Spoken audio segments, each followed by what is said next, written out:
Dieu vous bénisse. Amen. Et bonne année. Amen.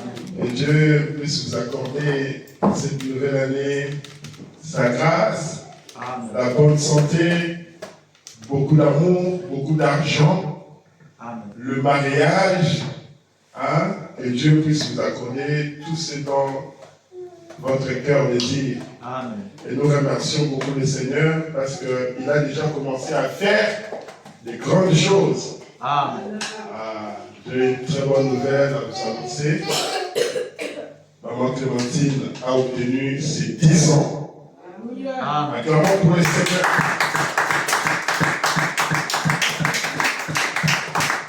Amen.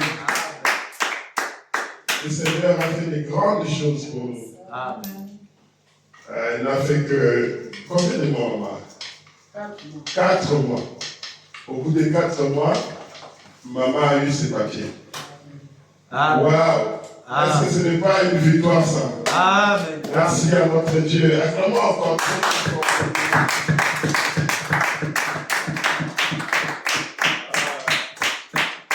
Ça, c'est une très bonne nouvelle. Amen. Mon précieux frère Clédel, qui est maintenant en Angleterre, m'avait communiqué la nouvelle. Et alors que j'étais encore au travail, je me suis dit, ce n'est pas possible. Que le nom de notre Seigneur soit béni, Amen. qu'il soit vraiment loué, qu'il soit vraiment élevé, qu'il soit vraiment magnifié. Amen. Nous sommes un petit groupe et nous voyons que Dieu fait des choses avec ça. En tout cas, que son nom soit béni et nous lui rendons gloire et honneur pour cela. Amen. En cette nouvelle année, si vous avez un projet, si vous avez un objectif que vous voulez atteindre, croyez-le du fond de votre cœur que cela va arriver. Amen. Amen. Ça, je le crois de tout mon cœur. Je remercie le frère Ivan pour être encore nouveau parmi nous ce matin. Le frère Ivan était parti en déplacement avec sa famille en vacances et Dieu les a gardés, ils sont de retour. Amen. Et Dieu les bénisse richement. Amen. La semaine prochaine, il y aura notre bien-aimé frère Chantre et notre Egadou qui va être avec nous. Amen. Il va nous chanter quelques beaux cantiques de Sion. Amen. Amen. Et puis, il sera là avec sa femme et ses 2 enfants. Amen. Et le pasteur aussi, il m'a promis qu'il sera là. Amen. Donc, nous allons remettre cela entre les mains du Seigneur, que nous puissions avoir une très belle réunion. Amen. Amen. Nous allons nous tenir debout pour entrer dans la parole. Ce sera juste un petit message de nouvel an.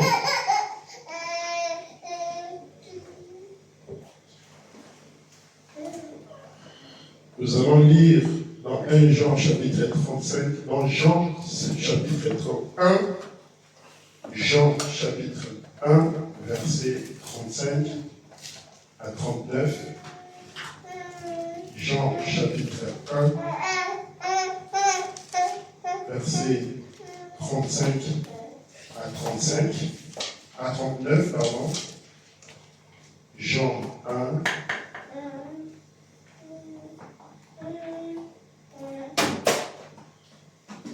Jean 1, 35 à 39. Est-ce que vous êtes là? Amen. Nous pouvons lire ensemble. Chapitre 1, 35 à 39.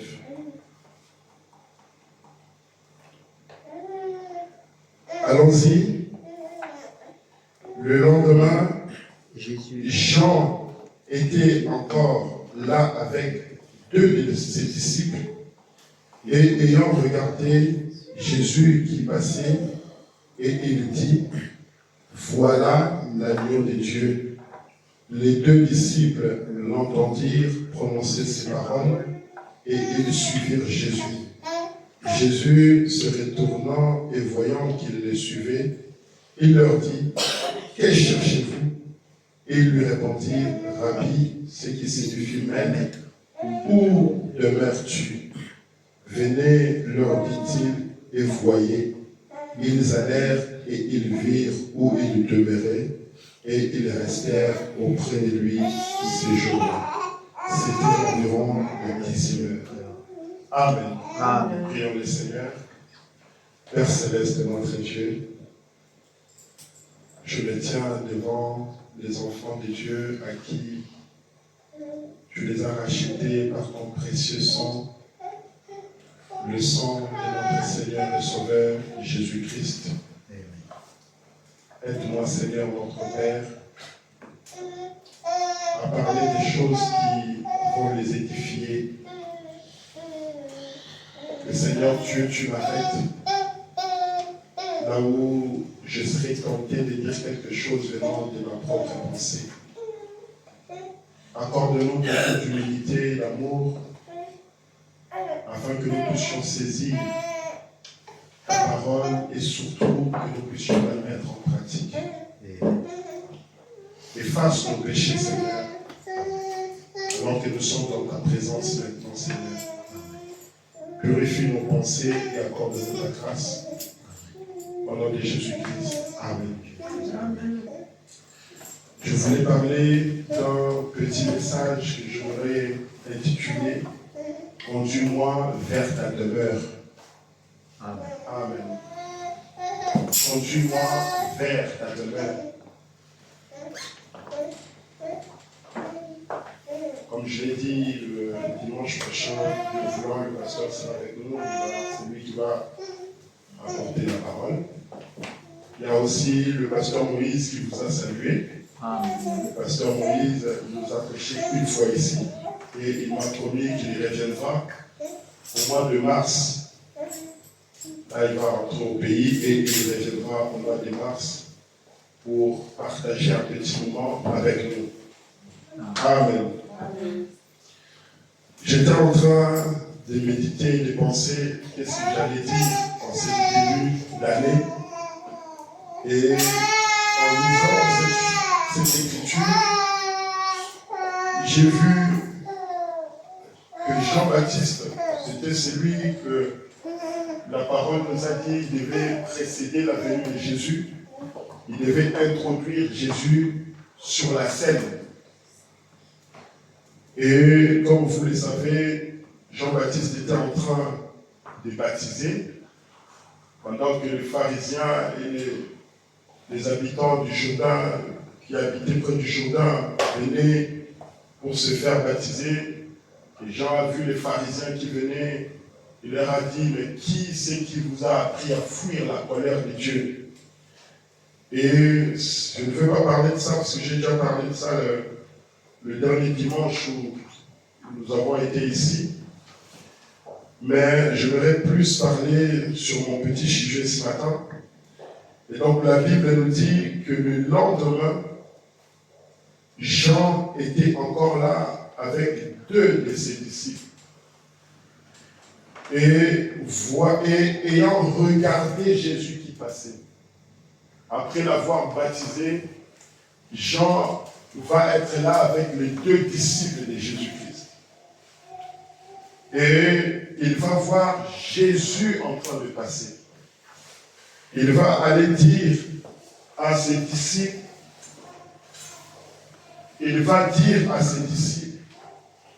voici l'agneau de Dieu. Voilà l'agneau de Dieu. Les 2 disciples l'entendirent prononcer ces paroles et ils suivirent Jésus. Amen. Amen. Les temps de Jean-Baptiste commençait, le travail de Jean-Baptiste commençait à se terminer. C'était un moment où Jean, il s'éloignait et Jésus-Christ devait prendre la place. Et maintenant, à chaque fois, il disait, il y a eu des pharisiens à un moment donné qui sont venus pour lui dire, mais toi, qui es-tu? Es-tu le prophète? Es-tu Élie? Es-tu Jésus? Et il pouvait dire, non, moi je ne suis pas toutes ces choses-là. Je ne suis pas le prophète.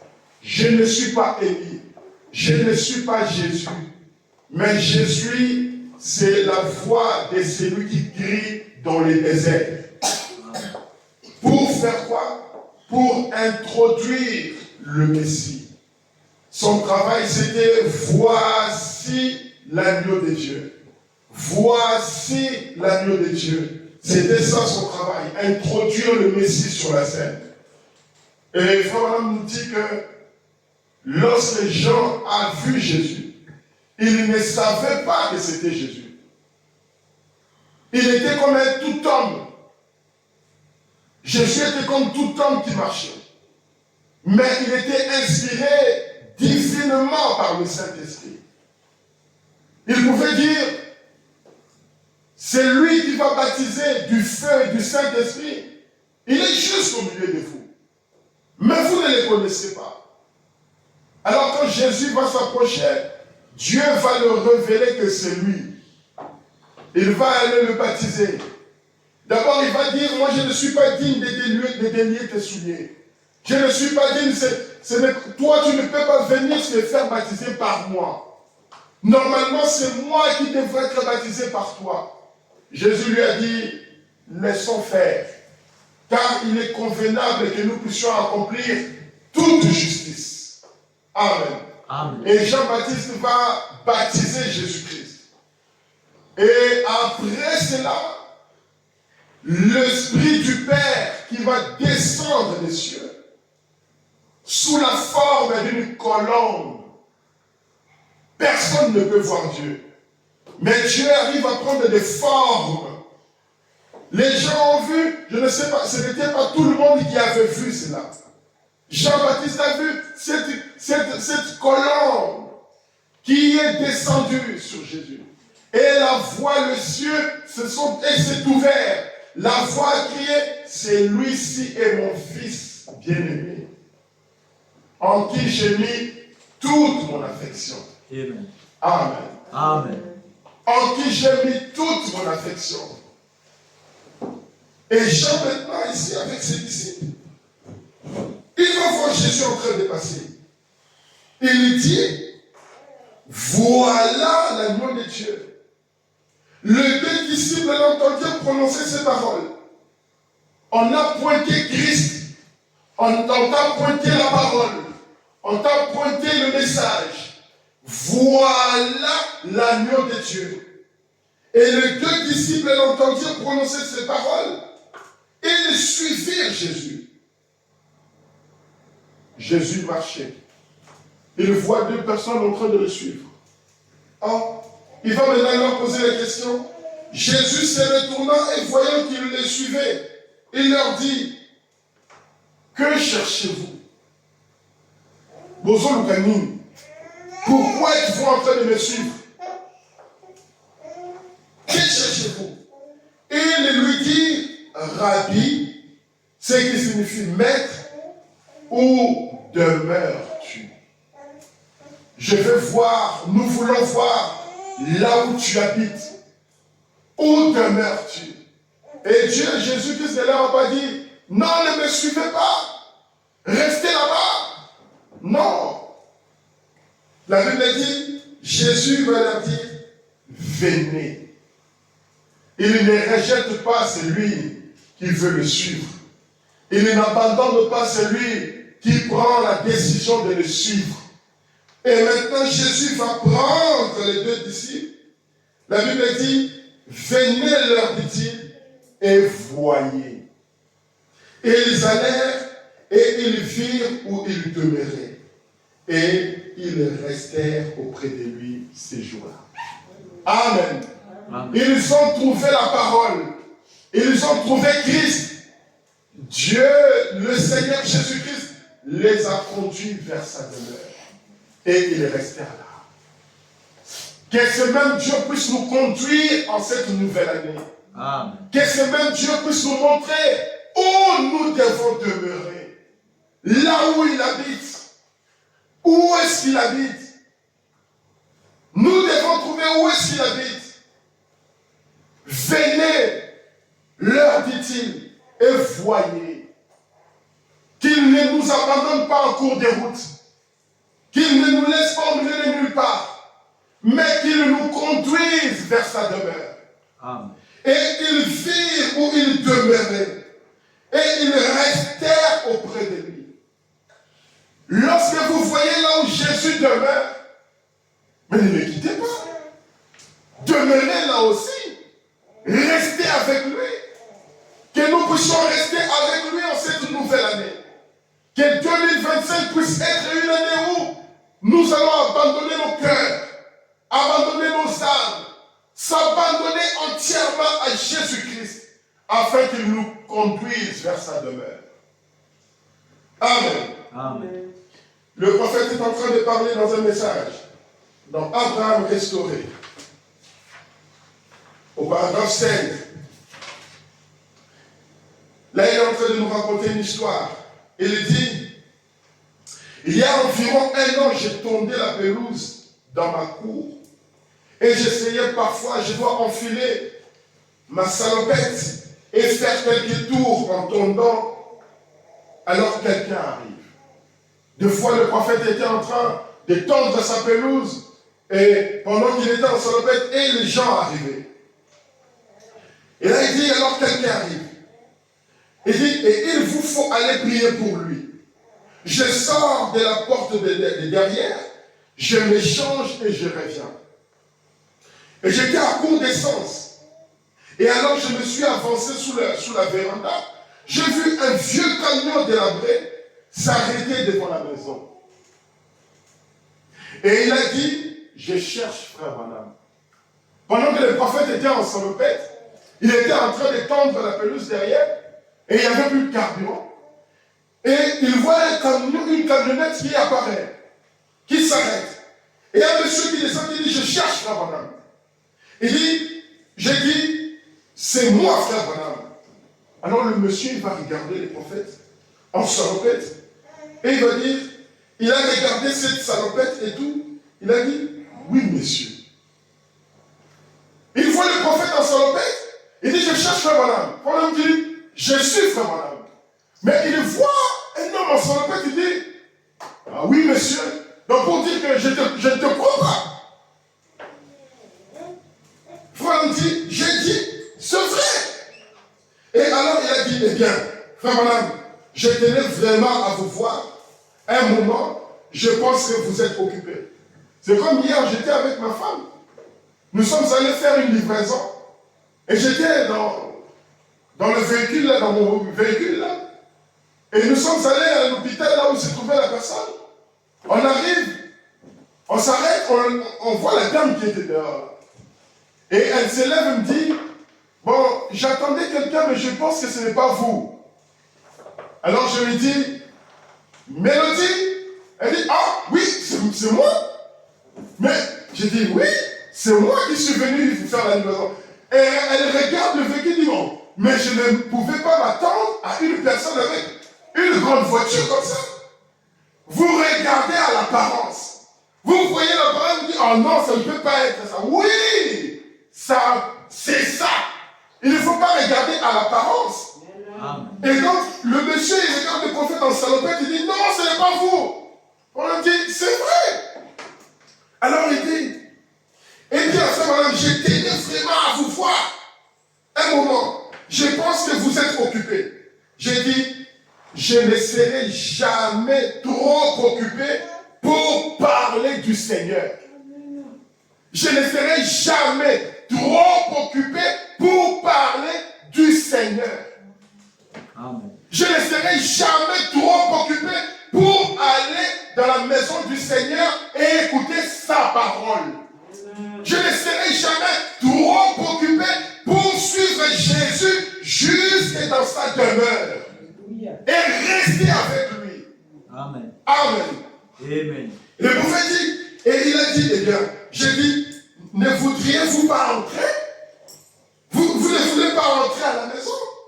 Il a dit, non, je vais juste m'asseoir ici sous la véranda. Il a dit, frère Branham, il m'a dit d'où il venait. Il a dit, je suis né et j'ai été dédié ou consacré. Il dit, je suis né, j'ai été consacré. Depuis que j'étais un enfant, comme tous ici presque parmi nous. Lorsque nous étions des enfants, nos parents nous ont amenés vers le sacrificateur, vers le pasteur. Et on nous a, comment on dit ça, consacrés vers le Seigneur. On a prié pour nous depuis qu'on était des enfants.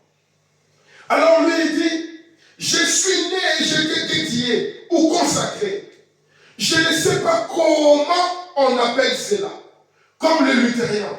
Il a dit, je pense que lorsque j'étais un petit garçon, c'était alors la dernière fois pour moi d'aller à l'église.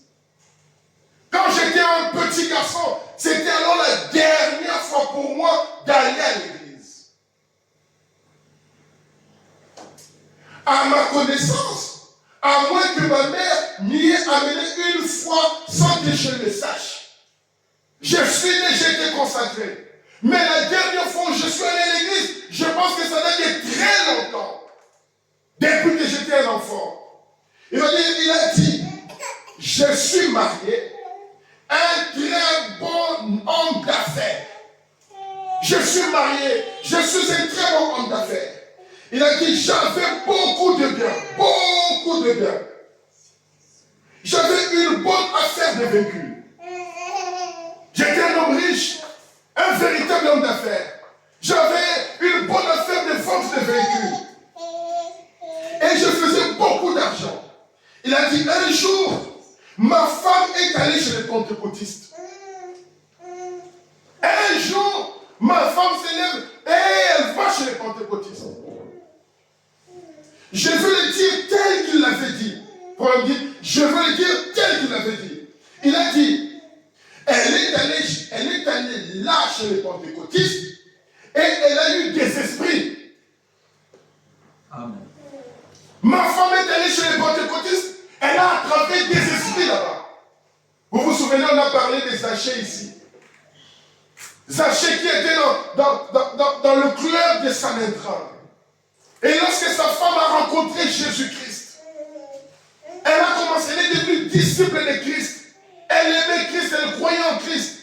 Mais Zachée, lui, il se disait, mais ma femme, elle me désobéit pour suivre ce monsieur-là. Ce monsieur-là, il sort de nulle part. Il n'est pas pharisien, il n'est pas sanhédrin, il ne sort pas de notre système. Mais ce n'est pas un homme de Dieu. Mais ma femme me dit que c'est un fils de Dieu. Mais c'est ridicule. Et ma femme veut toujours aller dans ces chambres de réunion. Elle ne m'écoute pas. Et le prophète dit, lorsque Zachée a croisé Jésus-Christ, lorsqu'il a fait toute cette affaire, il dit, je vais aller voir cet homme-là. Et je vais lui dire les 4 vérités. Pendant ce temps-là, Rebecca était en train de prier. Rebecca était en train d'intercéder. Rebecca était en train de penser. Il dit, Seigneur, fais grâce à mon mari. Seigneur, fais quelque chose à mon mari. Et un jour, Zachée, il s'est caché dans l'arbre. Il est monté dans un sycomore. Il s'est caché avec les feuilles. Jésus-Christ le connaissait. Il arrive là et dit, Zachée, descends. Amen. On dit, c'était à cause de la prière d'une femme qui a fait que le cœur de Zachée avait été touché. Et donc ce monsieur va dire que ma femme est allée chez les pentecôtistes et elle a attrapé des esprits. Elle a dit, elle m'a mené, elle dit, elle a eu des esprits. Et il a dit, elle a-t-il dit, elle menait une bonne vie.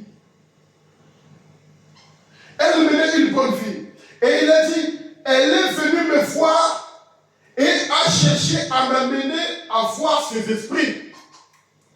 Et une femme qui menait une bonne vie, maintenant elle vient me chercher pour que j'aille voir ses esprits. Et j'ai dit non, a-t-il dit. Et j'ai dit, chérie, si tu veux y aller. Et je dis, vas-y, de toute façon. Et il a dit, eh bien, souviens-toi, si tu changes de vie, il a dit, nous avions un mode de vie ordinaire à l'américaine. Nous, les Américains, nous avons une certaine façon de vivre. Maintenant, si toi, tu veux changer de mode de vie, nous avons un mode de vie ordinaire à l'américaine. avec le cocktail, des danses, on s'est livré et tout le reste. Et il a dit, j'étais content de la voir mettre les choses en ordre. Le monsieur dit, ma femme a commencé à mener une bonne vie. J'étais content de voir ma femme commencer à mettre des choses dans l'ordre. Mais seulement elle allait chez les pentecôtistes. Et moi je ne voulais pas aller chez les pentecôtistes. Elle voulait m'amener voir ses esprits. J'ai dit non. Mais seulement sa vie avait changé. Mais alors que nous sommes dans le message, des années, nous n'arrivons pas à influencer nos partenaires, que ce soit au travail, que ce soit nos amis, à l'école, que ce soit nos conjoints ou nos conjointes. Nous n'arrivons pas à les influencer à la parole. Qu'est-ce qui nous arrive? Alors que nous avons eu un si grand message. Amen.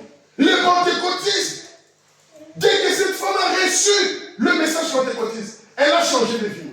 Mais nous avons reçu le message, nos vies ne changent pas. Pourquoi nos vies ne changent pas? Et le monsieur a dit, et il a dit, elle a fait cela. J'étais content de la voir mettre les choses en ordre. Il a dit, elle a fait cela. Et elle était devenue une personne différente. Il a dit, je me suis dit, eh bien, si c'est ça qu'elle fait, j'en suis très content. Amen. Amen. Amen. Elle est allée chez les pentecôtistes, je ne suis pas d'accord. Mais seulement je trouve que sa vie a changé. Et donc, si c'est là qu'elle fait, je suis d'accord. Le monsieur était convaincu par le comportement de sa femme. Il trouvait que, mais avant on mangeait, on buvait, on dansait, on allait courir à gauche à droite. Mais là, depuis qu'elle a accepté le message pentecôtiste, sa vie a changé. Qu'est-ce qui s'est passé? Je me suis dit, si c'est là qu'elle fait, j'en suis content. Et il lui a dit, eh bien, tu as le chéquier. Chaque fois que ta petite église a besoin d'argent, ton nom sur le chèque est aussi valable que le mien. Amen. Amen. Le monsieur, c'était un homme d'affaires, très riche, qui a vu sa femme, sa vie changer. Il va dire, si c'est cette vie que tu es en train de mener, cette vie-là me plaît, alors je veux te dire ceci. Si ton église a besoin d'argent, peu importe ce que tu fais dans l'église, il y a le chèque ici. Tu n'as qu'à signer le chèque. Amen. Amen. C'est Dieu qui donne de l'argent. C'est Dieu qui bénit. Toi, marche juste derrière la parole. Amen. Tu vas arriver à influencer une sœur, un frère, un homme. Tu vas arriver à l'influencer. Et s'il trouve que dans cet homme ici, il y a la parole, tu auras tout ce que tu feras. Parce que c'est Dieu qui fait cela. Souvenez-vous de Salomon. Salomon avait dit, Dieu lui a dit, qu'est-ce que tu veux? Salomon a dit, moi je veux juste la sagesse pour conduire ce peuple que tu m'as donné. Sans la sagesse, je ne peux rien. La Bible nous dit que Dieu a dit, il a juste demandé la sagesse pour conduire mon peuple.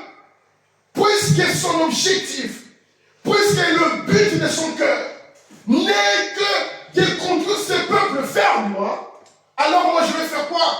Je veux le bénir. Je veux lui accorder tout ce que son cœur veut. Vous voulez être béni? Marchez derrière la parole, suivez Christ et Dieu vous bénira. Amen. Il vous bénira. Alors le monsieur dit, il y a le chéquier qui est là. Si ton église a besoin d'argent, l'église qui t'a amené à changer de mode de vie, l'église qui t'a amené à se comporter correctement à mes yeux. Alors si cette église-là a besoin d'argent, il y a le chèque blanc qui est ici. Tu peux signer comme tu veux. Et il dit, vas-y, remplis-le. Et il a dit, mais quant à moi, je ne suis pas croyant. Amen. Amen. Toi, tu peux faire. Mais quant à moi, je ne crois pas. Je ne suis pas croyant. Il a dit, si tu veux te faire croyante, vas-y. Amen. N'empêchez jamais votre frère, votre ami, votre conjoint, votre conjointe à suivre Christ. Amen. Si toi tu ne peux pas, laisse l'autre suivre la parole. Ne sois pas une pierre d'achoppement pour l'autre. Ne sois pas une barrière pour l'autre. Ne soyez pas comme des pharisiens Amen. qui empêchent les gens d'entrer. Eux-mêmes, ils entrent pas. Ils empêchent les autres d'entrer. À cause de quoi? À cause du système. Non. Le prophète continue, et il a dit, eh bien, ça fait environ 1 an qu'elle était dans cette petite église. Il a dit, il tenait une convention à Athènes. Je suppose donc que c'était l'église de Dieu de la prophétie. C'est là qu'ils tiennent leur convention. Et alors il a dit, elle y est allée. Il a dit, j'ai fondé une voiture. Dans un parking, a-t-il dit, à certaines dames. Et il a dit, j'ai porté mon manteau, c'était en été. Il a dit, je suis passé là, devant elle pour faire mes ventes. J'avais un certain parking. Je vendais mes voitures. Et il y avait une certaine dame à qui je voulais vendre la voiture. Et je suis passé devant là pour voir, devant elle, pour faire mes ventes. Et il a dit, à mon retour, il m'est arrivé de penser, ai-je donné à cette dame le double de jeu de clés? Est-ce que vous êtes avec moi? Amen. Amen. Il voulait vendre la voiture à une certaine dame. Et il est passé devant la dame. Elle a remis les clés à la dame. La dame a pris la voiture, elle est partie. Et elle est restée quelque chose, lui dit, as-tu donné le double des clés à cette dame-là? J'ai introduit la main dans la poche, a-t-il dit, j'avais là un petit morceau de papier carré portant un point d'interrogation. Amen. Quand je fais entrer ma main dans la poche, il y avait un petit papier carré et avec un point d'interrogation. Amen.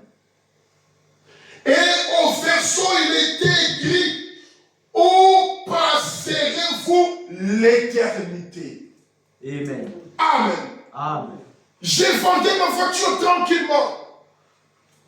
J'avais une femme qui a cru aux pentecôtistes, dont le comportement a changé. Elle a commencé à suivre une église et sa nature a été changée. Mais moi, je ne voulais pas de tout cela.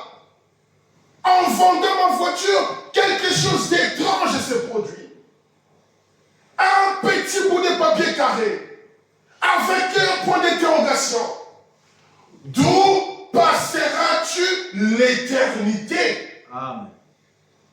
Eh bien, il a dit, j'ai regardé, je me suis dit, eh bien, je me demande qui a mis ça dans ma poche.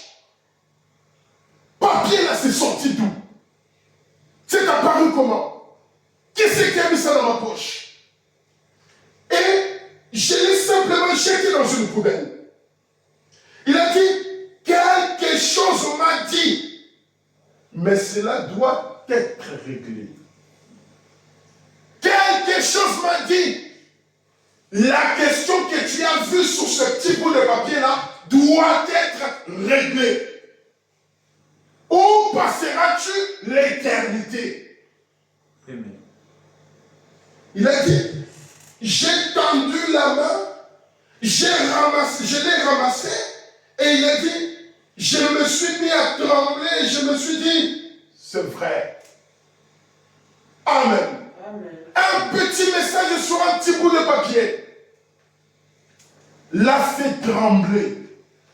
A fait trembler un homme riche. Où passeras-tu l'éternité? Il continue de dire, il a dit, je me suis mis à trembler, je me suis dit, c'est vrai. J'ai dépassé 40 ans. Je devrais donc trouver où j'irai l'a passé. J'ai déjà dépassé 40 ans. Je devais maintenant commencer à réfléchir où j'irai passer mon éternité. Et il a dit, oh, regardez donc ça. Vous vous embrouillez simplement. Lui-même, il s'est dit, oh, regardez ça. Vous vous embrouillez tout simplement. Alors, il a de nouveau jeté cela, cherchant à s'en détourner. Le petit bout de papier qu'il avait ramassé. Il dit, oh, mais ça c'est quelle idée comme ça? Je m'embrouille avec ça. Il jette encore le petit bout de papier. Oh, c'est merveilleux. Amen. Il a allumé le ventilateur de tout. Il a dit, il a encore regardé cela. Cela continuait à retentir dans son cœur. Amen. Quelque chose dans son cœur a commencé à travailler après avoir vu ce petit bout de papier. Amen. Où passerez-vous l'éternité? Amen. Il a ramassé cela pour la 3e fois. Et il a dit que cela l'avait rendu tellement nerveux qu'il ne pouvait même pas. Il est rentré chez lui. Cela a même coupé son travail. Lui qui était en train de faire son business, de vendre ses voitures. Il venait de vendre une voiture à la dame. Il se posait la question, ai-je régné le double degré? En plongeant la main dans la poche, un petit bout de papier apparaît. Maintenant, il oublie même la question principale des clés, des doubles des clés. C'est ce message-là qui a commencé à travailler sur lui. Mon frère, où est-ce que je passerai l'éternité? Nous sommes en 2025. Nous voyons tout ce qui est en train d'arriver. Les bombes sont en place. Les guerres ont déjà commencé. D'où passerai-je mon éternité? Amen. Où est-ce que je serai? Il a dit, il avait entendu dire que le célèbre évangéliste Billy Graham tenait une réunion dans un état non loin de chez lui. Il a dit qu'il est allé à cette réunion-là, s'attendant à en parler avec M. Graham. Il va chez M. Graham. M. Graham est ici. Je vais aller voir M. Graham. Il va me dire, où passerai-je mon éternité? Qu'est-ce que je dois faire? Qu'est-ce que je dois faire? Il dit, M. Graham a apporté un message remarquable ce soir-là. Et il a dit que tous ceux qui veulent voir, recevoir Jésus-Christ, se mettent debout et lèvent la main. Il dit, je me suis levé et j'ai levé ma main. Il a dit, on m'a fait entrer dans une pièce et on m'a dit, avez-vous cru qu'il est le Fils de Dieu? J'ai dit, oui, je crois. Et ils m'ont dit, sur base de ma foi, j'étais devenu chrétien. Est-ce que vous me suivez? Amen. J'ai levé ma main, je dis, oui, je crois au Seigneur. Ils m'ont fait entrer dans une pièce. Est-ce que tu crois au Seigneur? Oui, je le crois de tout mon cœur. Sur base de ta confession, vas-y, tu as reçu Jésus-Christ dans ton cœur. Tu es devenu chrétien. Et ils m'ont dit, tout est terminé maintenant. Écoutez maintenant. Il y a une femme, madame. Mais tout n'était pas terminé. Amen. Le pasteur m'a dit, je suis sauvé. Le pasteur a prié pour moi. J'ai lu les paroles. J'ai entendu les bandes. Je cru que tout est terminé. Mais tout n'est pas terminé. Vous savez au fin fond de votre cœur qu'il y a quelque chose qui manque encore. Amen. Il dit, mais tout n'était pas terminé. Il a dit, je me suis parti de là. Et après, je suis allé à un autre endroit. Auprès des gens appelés les méthodistes libres. Il a dit, ils m'ont dit que je devais être sanctifié, devenir joyeux, crier, et alors tout serait terminé. Les méthodistes m'ont dit, j'ai juste besoin d'être heureux, de crier, et tout va être terminé. Il a dit, ils sont restés avec moi.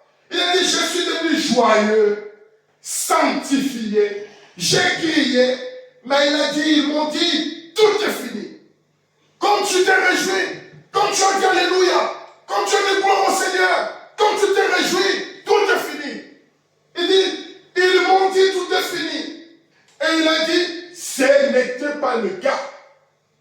Amen. Malgré mes cris, malgré ma joie, malgré ma sanctification, ce n'était toujours pas fini. Je sentais qu'il y a dans mon cœur, il y avait quelque chose qui manquait. Amen. Il a dit, alors je suis allé auprès d'un célèbre frère pentecôtiste. Sa femme était pentecôtiste. Quels sont les pentecôtistes qui ont changé la vie de sa femme? Maintenant, il va aller chez un pasteur pentecôtiste. Il dit, je suis allé auprès d'un célèbre frère pentecôtiste qui parcourait le pays. L'un des plus grands groupes pentecôtistes. Il a dit, ce frère a dit, avez-vous déjà parlé en langue? Non. Ce frère a dit, alors vous n'avez pas reçu le Saint-Esprit. Il a dit, alors, rentrez dans l'autre tente et recevez le Saint-Esprit. Il a dit, ils étaient très gentils envers moi. Ils ont travaillé avec moi. Et tout. Il a dit, je suis resté là. Certains d'entre eux étaient restés là avec moi. Juste tard la nuit. Le frère pentecôtiste sont restés avec moi jusqu'à tard dans la nuit. Il a dit finalement, la puissance est descendue sur moi. Ce n'était pas une sensation. Ce n'était pas quelque chose qu'on a juste ressenti comme ça. Il dit, la puissance est descendue sur moi. Amen. Et j'ai parlé en langue. Et il a dit, je suis sorti de là, il dit, je suis allé voir l'évangéliste le lendemain, il a dit, tout est fini. Est-ce que je n'ai pas senti la puissance? Oui, j'ai senti la puissance. Est-ce que je n'étais pas sanctifié, je ne me suis pas réjoui? Oui, je me suis réjoui. J'ai crié, je me suis sanctifié, j'ai parlé en langue. Et on m'a dit que tout était fini. J'ai reçu le Saint-Esprit. L'évangéliste, le lendemain, il a dit, tout est fini.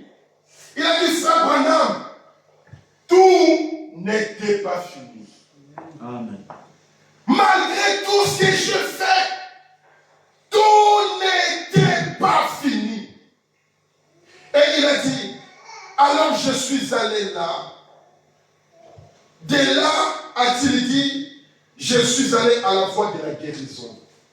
Et il a dit, arrivé à la voie de la guérison, a-t-il dit, j'ai vu tous les frères là.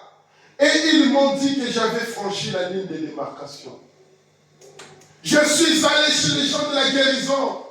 Les voix de la guérison m'a dit, mais monsieur, pour toi c'est terminé. Tu as déjà franchi la ligne de démarcation. Tu vas aller en enfer. Il dit, tu as déjà franchi la ligne de démarcation dans ma vie. Ils m'ont dit que j'avais déjà franchi la ligne de démarcation dans ma vie. A-t-il dit, il n'y avait pas de place pour moi. C'était fini. Il n'y avait plus de place pour moi. Ils ont dit, maintenant écoutez, ils ont dit, le seul qui vous redressera, le seul qui vous redressera, ont-ils dit, c'est frère Branham. Amen. Le seul qui vous redressera, c'est frère Branham. Amen. Amen. Amen. Amen. Il dit, c'est le seul qui vous redressera, c'est frère Branham. Allez le voir, c'est un prophète. Amen. Ils ont pointé le frère vers la personne qu'il fallait. Amen. Jean-Baptiste a regardé Jésus qui passait.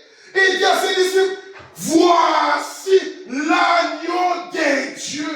Et d'un coup, ils ont laissé Jean-Baptiste et ils ont suivi Jésus-Christ. Et quand ils ont suivi Jésus, Jésus ne leur a pas dit, non, moi je ne vous reçois pas. Il dit, que cherchez-vous? Nous voulons voir là où tu demeures. Là où tu te reposes. Là où tu habites. Et Jésus dit, venez mes enfants. Venez vers moi. Et regardez que ces hommes ont pointé leur vers frère.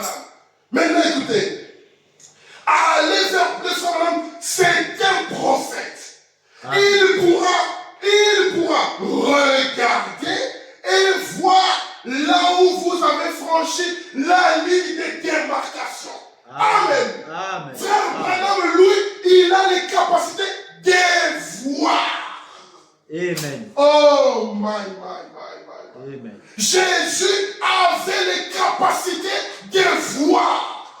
Amen. Il y a des gens qui sont loin de Dieu. Des personnes spéciaux. Un prophète de Dieu qui a la capacité de pénétrer dans les sphères de Dieu. De pénétrer dans le trône de Dieu. De voir des choses. De descendre et de vous dire, j'ai été là-bas. Je vous ai tous vus là-bas. Maintenant, écoutez-moi. Vous savez, quand le prophète est allé au ciel, les frères l'ont reçu, frère Branham. Il est descendu après, il dit, je vous ai tous vus là-bas. Amen. Je vous ai tous vus là-bas. Amen. Mais frère Branham, comment tu m'as vu? Moi, Dieu m'a donné des capacités de rentrer dans ce monde et de ressortir. Pour vous aider. Amen. Et il dit, frère Branham, pour avoir là où vous avez franchi la ligne de démarcation, et peut-être vous recevrez faire quelque chose. Amen. Il peut vous aider. Il peut vous dire, non, vous avez franchi la ligne, mais revenez. Lui, il a la capacité de vous aider à retourner. Amen. Si vous avez franchi la ligne. Amen. Il dit, il y a quelque chose que vous n'avez pas fait. Alors, il dit, il y a quelque chose que vous n'avez pas fait. Vous feriez mieux d'aller le voir. Il a dit, frère Branham, me voici. Amen. Amen. Amen. Frère Branham, je suis à votre disposition. Amen. Il est arrivé au bon endroit. Amen. Il est arrivé là où il fallait être. Où demeures-tu, Jésus? Conduis-moi vers ta demeure. Je veux voir là où tu habites. Le message de l'heure, c'est Jésus-Christ lui-même. Amen. Amen. Amen. Le message que nous avons reçu aujourd'hui de notre prophète, c'est l'absolu. Alléluia. Quand tu t'arrives là, Amen. reste là. Amen. Si j'ai par hasard dépassé la ligne de démarcation, frère Branham me dira comment faire pour y revenir. Amen. Maintenant, écoutez ce que frère dit. Et j'ai dit, eh bien frère, ai-je dit, je ne suis pas prophète. Vous vous souvenez de Jean-Baptiste? Lorsque les pharisiens lui ont dit, dites-nous, es-tu le prophète? Il a dit, je ne suis pas le prophète. Es-tu Élie? Je ne suis pas Élie. Es-tu le Messie? Je ne suis pas le Messie. Mais dites-nous, qui es-tu? Alors le prophète dit, eh bien j'ai dit, je ne suis pas prophète. J'ai dit, mais le Seigneur me permet d'avoir le discernement des choses pour aider les gens. Un petit don simple. Vous voyez l'humilité? Amen. Il dit, c'est juste un petit don simple. Mais lorsque nous voyons les gens aujourd'hui qui ont des petits ministères, des petits ministères, parfois même ministères des chants. Moi je suis un grand chanteur. Moi je suis un monsieur. Il faut me respecter. Moi je suis un grand pasteur. Je prêche dans tout le pays. Tout le monde me connaît. Tu n'as même pas la capacité de pénétrer dans les sphères. Tu es devenu un grand monsieur. Non. Le prophète nous dit ici, c'est juste un petit don simple. Mais ce n'était pas un petit don simple. C'est le langage du prophète. C'est l'humilité. Il dit, j'ai dit, mais je ne me dis pas prophète. J'ai cette capacité-là. Dieu m'a donné cette possibilité-là d'entrer dans les sphères. Mais je ne me dis pas prophète. J'ai dit, mais vous n'avez pas besoin d'un prophète pour ça. Amen. Vous n'avez pas besoin d'un prophète pour une chose pareille. Vous avez juste besoin de vous mettre en ordre. Amen. Maintenant, l'équation qui était difficile, où on est parti chez les baptistes, où on est parti chez Billy Graham, on est allé chez les pentecôtistes. Branham il dit, mais tu n'as pas besoin d'un prophète pour ça. Tu as besoin juste de te mettre en ordre, mon ami. J'ai dit, j'aimerais vous poser une question. J'ai dit, ce que Billy Graham vous avait dit, était la vérité. Et j'ai dit, ce que les méthodistes vous avaient dit était la vérité. Et ce que les pentecôtistes vous avaient dit était la vérité. Mais ce n'était pas toute la vérité. Amen. Ils ont une portion de la vérité. Les méthodistes ont une portion de la vérité. Les pentecôtistes ont une portion de la vérité. Mais à l'ouverture du 7e jour, nous avons la vérité dans son entièreté, dans sa totalité. Amen. Et il se trouve où? Entre les mains du 7e ange. Amen. Parce que quand il descend dans Apocalypse 10, il va voir le 7e ange. Amen. Amen. Et ensuite il va dire à Jean, Jean, si tu veux connaître toute la vérité, va vers le 7e ange. Amen. Ne va pas vers les pentecôtistes, ne va pas vers les méthodistes, ne va pas vers les catholiques, va vers le 7e ange. C'est lui qui a toute la vérité. Amen. Amen. Amen. Alors il va dire, ils avaient la vérité, mais ce n'était pas toute la vérité. Vous voyez, j'ai dit, c'était la vérité, mais pas toute la vérité. J'ai dit, je crois dans le fait d'accepter Christ comme sauveur personnel. Je crois ça. Je crois dans la sanctification et dans la purification de la vie et dans le fait de devenir joyeux et de pousser des cris. Je crois ça. Je crois dans le parler en langue et le baptême de l'esprit. Et je crois dans tout ça. Mais, ai-je dit, ce n'est pas exactement ce dont nous parlons. Amen. Amen. Ton cas, ce n'est pas de cela que nous parlons. Tu peux aller vers les pentecôtistes qui parlent en langue, oui. Mais ce dont nous parlons, ce n'est pas de ça. Amen. Ce n'est pas de ça que nous sommes en train de parler. Il dit, je dis, j'aimerais vous poser une question. J'ai dit, rappelez-vous donc, vous avez dit que pendant 40 ans de votre vie, vous n'avez rien fait. Pendant 40 ans de votre vie, vous n'avez pas servi le Seigneur. Vous n'avez rien fait. Il a dit, frère Branham, j'ai vendu chaque véhicule que j'avais et j'ai donné cela aux prédicateurs et aux évangélistes. Toutes mes voitures de business que j'avais pour vendre, j'ai donné aux évangélistes, aux prédicateurs, j'ai tout donné. Maintenant, Branham a dit, il a dit, j'ai fait tout ce que j'avais à faire.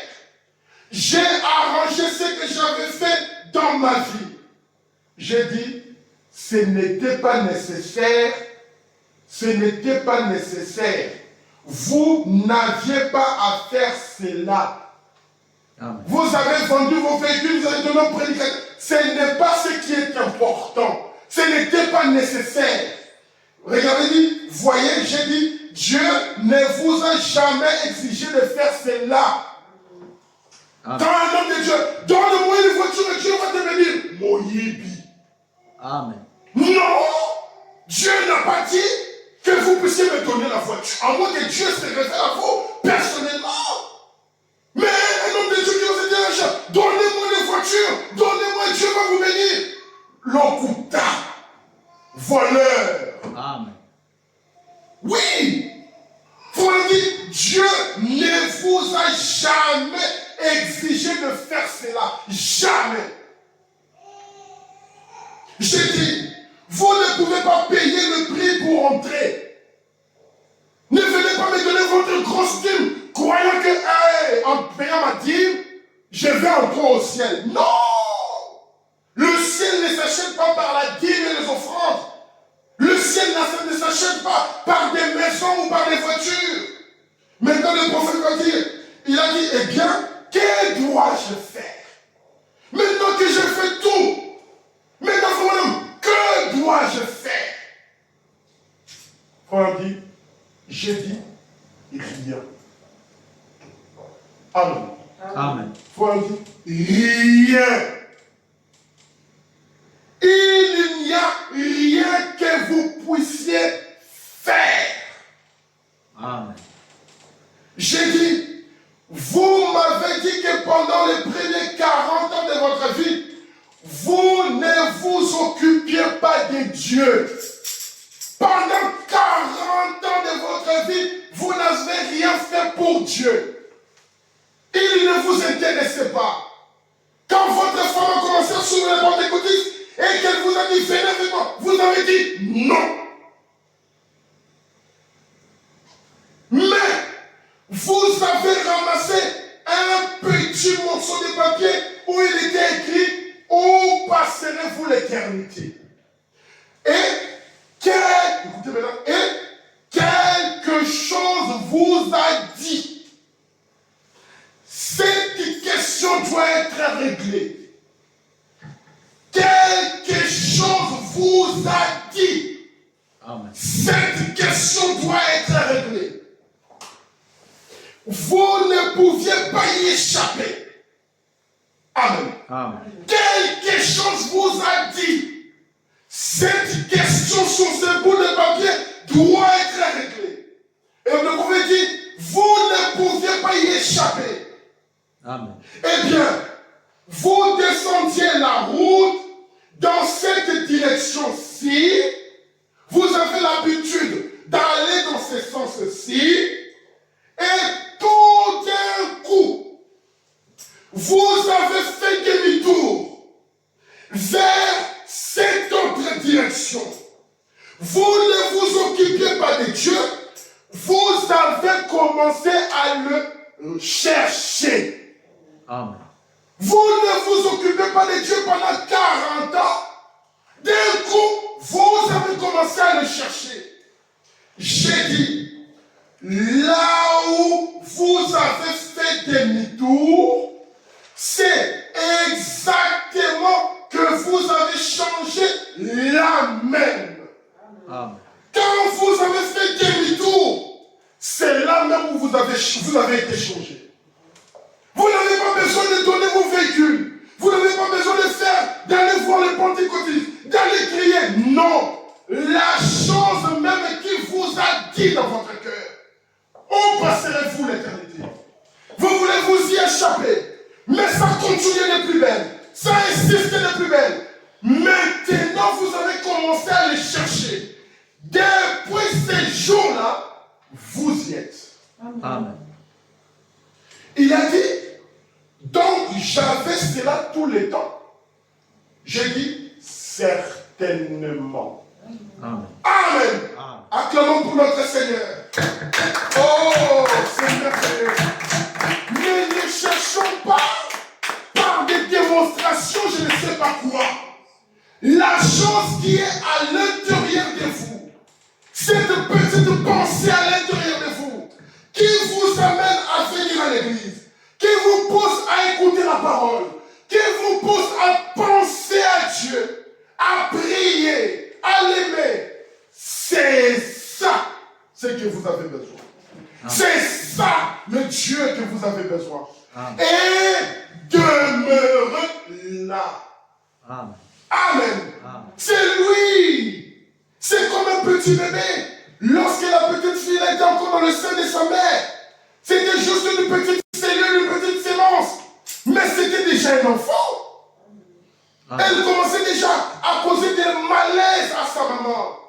La maman qui était normale, d'un coup elle n'est plus normale. C'est à cause de quoi? D'une vie qui se développe à l'intérieur.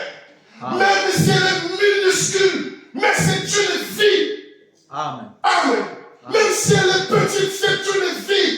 Après 9 mois, la maman elle est déjà déformée. Elle a changé de démarche, elle a changé de figure. Puis le bébé vient normalement. On regarde, on dit, oh, c'est une fille. D'autres vont venir, on dit, bonjour bébé. D'autres vont venir, bonjour la fille. D'autres vont venir, bonjour maman. Même si elle est bébé, n'est-ce pas? Amen. Parce qu'elle a en elle toutes les potentialités pour être une mère. Même si c'est minuscule, c'est une maman. Parce qu'en elle, elle a toutes les caractéristiques pour être une mère. Amen. Et c'est pareil pour nous, mes frères. Aussi longtemps que nous suivons la parole, même si nous comment, même si nous sommes les plus bas comment, mais tant qu'il y a cette soif à l'intérieur, tant qu'il y a quelque chose qui te dit, cherche Dieu, c'est ça la chose qu'il vous faut. Amen. Il a dit, eh bien, gloire à Dieu. Il a crié, eh bien, gloire à Dieu. Ce n'est pas sur base d'une quelconque sensation. Mais avez-vous cru cela? Voyez, c'est là que vous avez eu. Voyez, peu importe combien de sensations de sanctification. Amen. Peu importe, des sensations de sanctification. On éprouve une sensation quand on est sanctifié. On éprouve une sensation quand on reçoit le baptême du Saint-Esprit. Mais lorsque vous recevez Christ comme votre sauveur, c'est là que vous faites demi-tour. Amen. Amen. Vous marchez comme un petit malheureux. Vous marchez comme un petit voyou. Comme un petit bandit. Il disait, on marchait, on vivait à l'américaine. On vivait à l'américaine. On mangeait. On faisait tout ce qu'on pouvait. On allait dans les discothèques. On allait dans les boîtes de nuit. On avait une vie à l'américaine. Et j'étais riche. Chaque véhicule que je possédais, j'arrivais à la vendre. Mais qu'est-ce qui a fait que, dès ces jours-là, ta vie puisse changer? Oh, mes frères et sœurs, que Dieu, dans cette nouvelle année, puisse nous conduire vers sa demeure. Amen. Que nous puissions le voir. Il est la parole. Il est dans sa parole. Amen. Amen. Oh, prenons un peu dans 2 Thessaloniciens, chapitre 3. Dans 2 Thessaloniciens, chapitre 3, la parole nous dit, le Seigneur est fidèle. Il vous affermira et vous préservera du malin. Amen. Lorsque vous prenez la décision de commencer à suivre Christ, après que vous ayez fait demi-tour, le diable ne vous laissera pas. Le diable ne vous laissera jamais. C'est là maintenant qu'il va placer des barrières devant votre route. Il va placer maintenant des obstacles devant votre route. Mais puisque vous marchez avec le Seigneur, puisque vous demeurez avec le Seigneur, puisque vous êtes avec lui, la parole de Dieu nous dit, le Seigneur est fidèle. Il vous affermira et vous préservera du malin. Quand je serai prêt à tomber comme un petit bébé qui apprend à marcher, qui tombe tout le temps, à un moment donné, dès qu'il verra sa maman, dès qu'il verra son papa, il ne va pas trembler. Il va se lever. Il va toucher ici. Il va toucher là-bas. Il sait que si je tombe, mon père va me secourir. Amen. Ma mère va me rattraper. Souvenez-vous, le prophète parle de la mère aigle. Cette mère aigle que le prophète est en train de parler. Il avait ses petits aiglons. À un moment donné, il va construire un grand nid pour les aiglons. Il va mettre ses petits aiglons dans un nid, mais en dessous du nid, il va mettre des épines.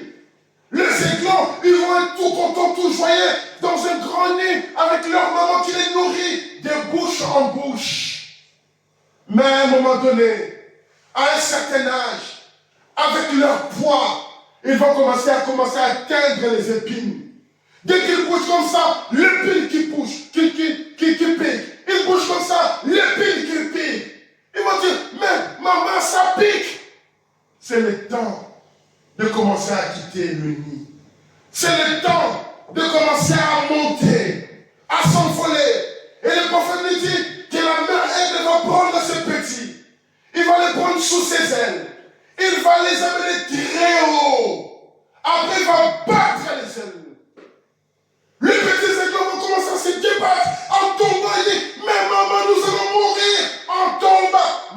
sais que tu ne vas jamais atteindre le sol Amen. avant que je vienne te secourir. Amen. Amen. Notre Dieu est fidèle. Il nous affermira et il nous préservera du malin. Jésus-Christ a dit à Pierre, Satan m'a réclamé que je puisse te lui offrir. Le diable t'a réclamé. Mais qu'est-ce que je fais? Je priais pour toi, afin que le diable ne puisse pas t'atteindre. Et notre Dieu a prié pour nous. Il a dit, oh Père, je les laisse dans ce monde, mais tu sais qu'ils ne sont pas de ce monde. Préserve-le, gardez-le du malin, gardez-le du danger. Le Seigneur est fidèle. Il vous affermira. Il vous préservera du malin. N'ayez pas peur. Au verset 5. 2 Thessaloniciens 3, verset 5. Que le Seigneur dirige vos cœurs vers l'amour de Dieu. Amen. Amen. Que le Seigneur dirige nos cœurs vers l'amour de Dieu et vers la patience de Christ. Amen. Que cette nouvelle année, lorsque nous allons prendre l'engagement, le vœu, la décision de suivre Christ afin qu'il puisse nous conduire dans sa demeure. Oh, que nous puissions dire, notre Père et notre Dieu, conduis-nous dans ton amour. Conduis-nous dans l'amour de Dieu. Et avec la patience de Christ, que nous sachions nous supporter les uns les autres. En cette nouvelle année, que nous allons marcher avec Christ et se supporter les uns les autres. L'amour et la patience de Christ. Amen. Amen. Oh!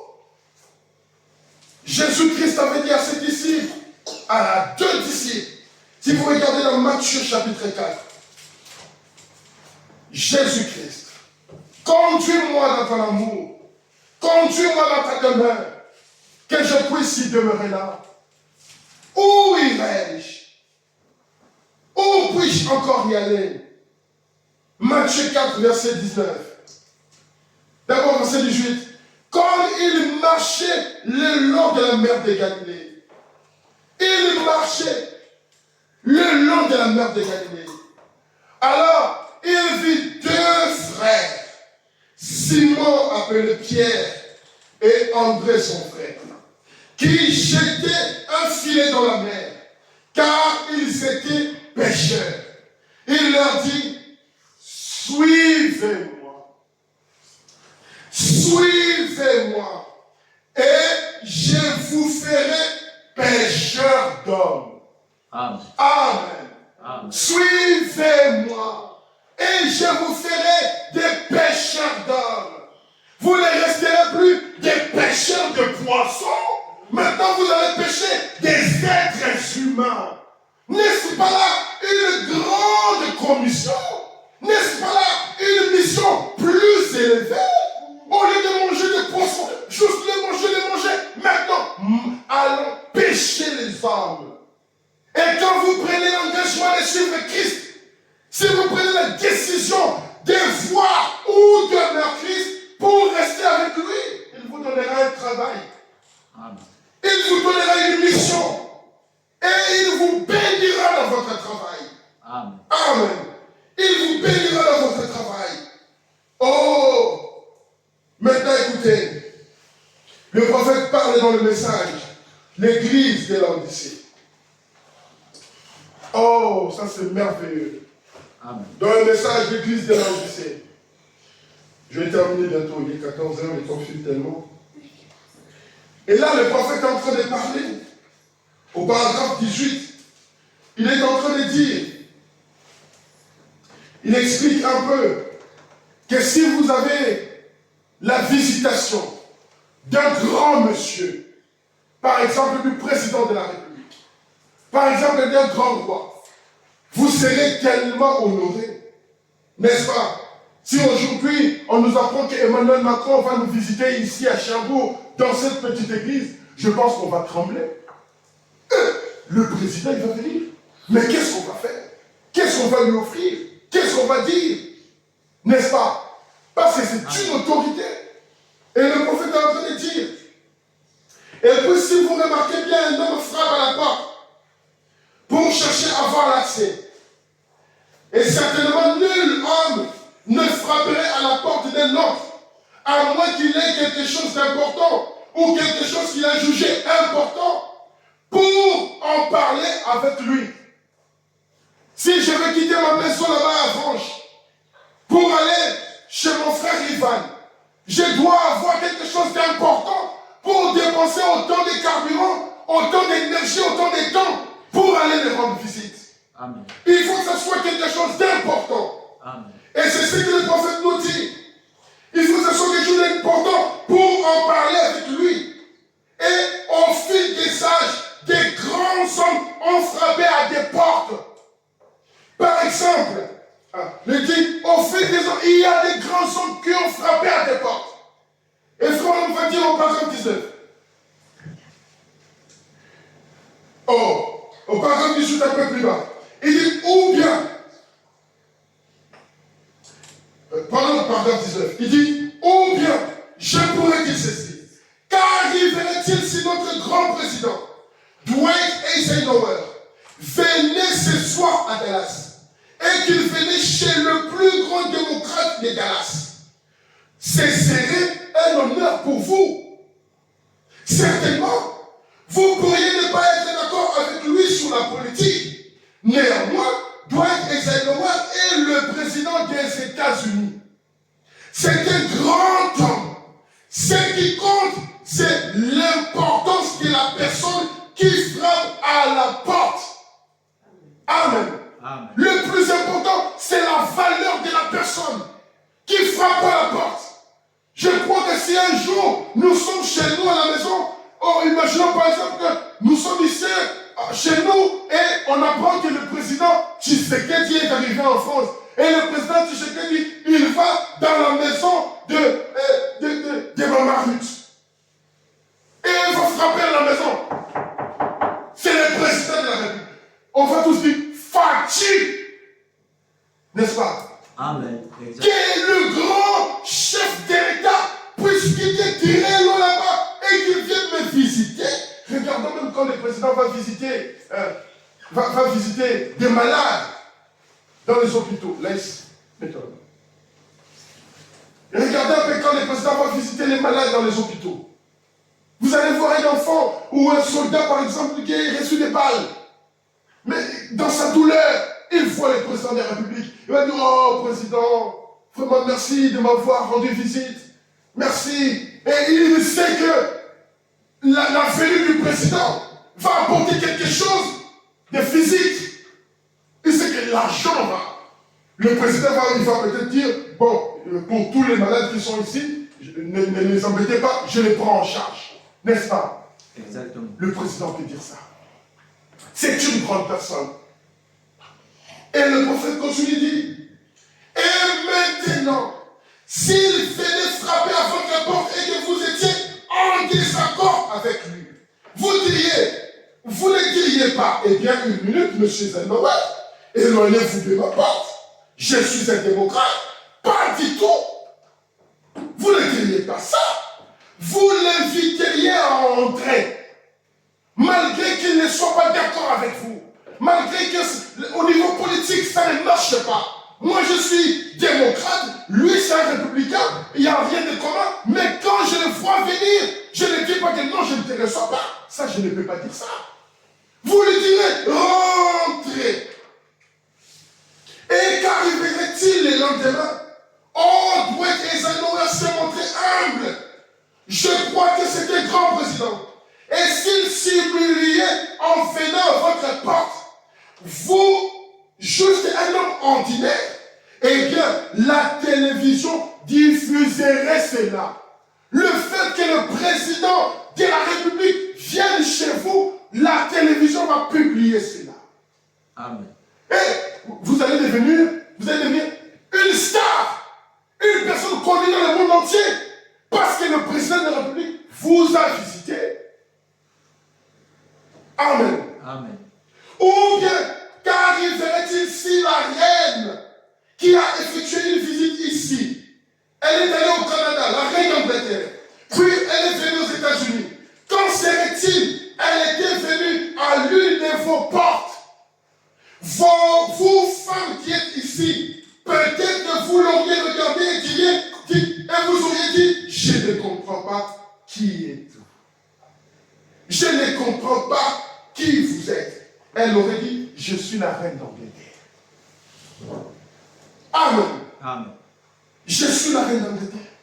Quoique vous ne soyez pas son sujet, néanmoins, elle aurait été un honneur d'avoir la reine d'Angleterre à votre porte. Amen. Comme on le voit aujourd'hui, dès qu'on voit une star, tout le monde veut prendre des photos avec lui. Oh, je vais prendre la photo avec toi. Pourquoi? Parce que c'est un honneur. Ce serait le cas pour n'importe qui, car elle est une femme importante. C'est la plus grande reine au monde, à la tête de la plus grande reine connue sur la terre. C'est la reine d'Angleterre. Eh bien, vous diriez, entrez, ô reine, et regardez partout dans ma maison. Et s'il y a quelque chose ici que vous désiriez, vous pouvez la voir. Vous laisserez votre maison libre d'accès à la reine. Parce que c'est une femme importante. Parce que c'est une personne importante. Et s'il y avait une petite bague bien posée sur l'étagère, que votre grand-mère se serait gardée de vous donner, et si elle l'a demandé, vous la lui céderiez. Amen. Si quelque chose, un petit cadeau que votre grand-mère avait mis sur l'étagère, et que la reine vous disait, donnez-moi ça. Vite, vous lui donneriez. Amen. Vous feriez cela. Parce qu'elle est une personne importante. C'est une grande dame. Cela aurait été un honneur d'offrir ce petit trésor à la reine d'Angleterre. Certainement. Parce qu'elle est une personne importante. Maintenant, le prophète dit, mais oh, frères et sœurs, mais oh, mes bien-aimés frères et sœurs, voici ce que j'ai à dire ici. Oh, mes amis, voici ce que j'ai à dire ici. Qui est plus important que Jésus pour frapper à votre porte? Qui est plus important que Jésus pour frapper aux portes de votre cœur? Amen. Lorsque les deux disciples de Jean-Baptiste a juste dit, voici l'agneau de Dieu qui ôte le péché du monde. Jean pouvait dire, moi je ne fais que baptiser d'eau, mais il y en a un autre qui viendra, il est capable de baptiser du Saint-Esprit. Et vous savez, depuis qu'Adam est tombé, depuis qu'Adam a commis le péché, on prenait juste un animal pour couvrir le péché. La terre depuis Adam était couverte de péché, remplie de péché. Et Christ ne pouvait pas voir l'homme. C'est pour ça que les sacrificateurs devaient présenter le sang. Un agneau immolé, un animal sans tache, un animal sans défaut, faisait la couverture de l'homme avant que Christ ne vienne. Et quand Jésus-Christ est venu, lui n'est pas venu couvrir le péché de l'homme, mais lui est venu enlever le péché de l'homme. Le péché qui s'était accumulé des siècles et des siècles, Jésus-Christ vient pour ôter cela du monde. Amen. Amen. Et il dit, qui est plus important que Christ pour frapper à votre porte? Et qui est plus rejeté que Jésus-Christ? Dites-moi maintenant, qui est plus rejeté que Christ le plus important, mais il est l'homme le plus rejeté. Miséricorde. Il est plus rejeté que tous les prédicateurs, que tous les présidents, pardon. Il est plus rejeté que tous les présidents. Les dictateurs, même les dictateurs, Jésus-Christ est rejeté même. Plus on rejette Kabila, plus on rejette Sassou, plus on rejette Emmanuel Macron, Jésus est rejeté. Lorsqu'il est arrivé à la croix, Hérode qui va dire, mais de qui voulez-vous qu'on libère? Moi je ne trouve aucun péché à cet homme. Mais qui voulez-vous qu'on libère? La masse a crié, nous voulons Barabbas. Barabbas. Mais Barabbas vous a tué. C'est un grand meurtrier. Barabbas a violé vos femmes. Barabbas a détruit vos familles. Mais qu'est-ce qui vous arrive? Jésus lui n'a rien fait. Qu'il soit tué, le plus rejeté. Les gens préfèrent même un dictateur à la place de Christ. Les gens préfèrent même un président. Même, je vais même dire aujourd'hui, les gens préfèrent même Satan à la place de Christ. Exactement. Ils veulent Satan. Aujourd'hui, tu peux t'habiller au dos, tu peux peut-être dire, moi j'aime Satan. Personne ne va te faire de problème. Personne. Mais mettez seulement, moi je suis fils de Dieu. Et après vous allez voir. On venait me dire, mais ça c'est qui quoi? C'est écrit quoi? Malheur.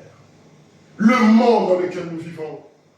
Il dit, le dictateur est le roi du monde entier qui n'a jamais été rejeté. Jésus est le plus rejeté. La reine, le dictateur pourrait vous apporter quelque chose ou vous prendre quelque chose. Les dictateurs peuvent vous apporter quelque chose ou vous prendre quelque chose. Mais Jésus, quand il vient à la porte, il désire vous donner quelque chose. Amen. Jésus vient pour vous donner quelque chose. Il ne vient pas pour prendre de vous. Il vient que pour vous donner quelque chose. Amen. Et qu'est-ce que Christ nous donne? La vie éternelle. Amen. Pour vivre de siècles et de siècles, d'éternité et d'éternité, éternellement. Amen. N'est-ce pas un beau monsieur? N'est-ce pas un homme qu'il nous faut? Pourquoi rejetons-nous la personne qui vient pour nous donner quelque chose? Avec amour, avec patience, avec ferveur. Il vient te donner la guérison. Il vient te donner le papier. Il vient te donner le mariage. Il vient te donner tout ce que ton cœur veut. La guérison, la richesse, la paix, les enfants.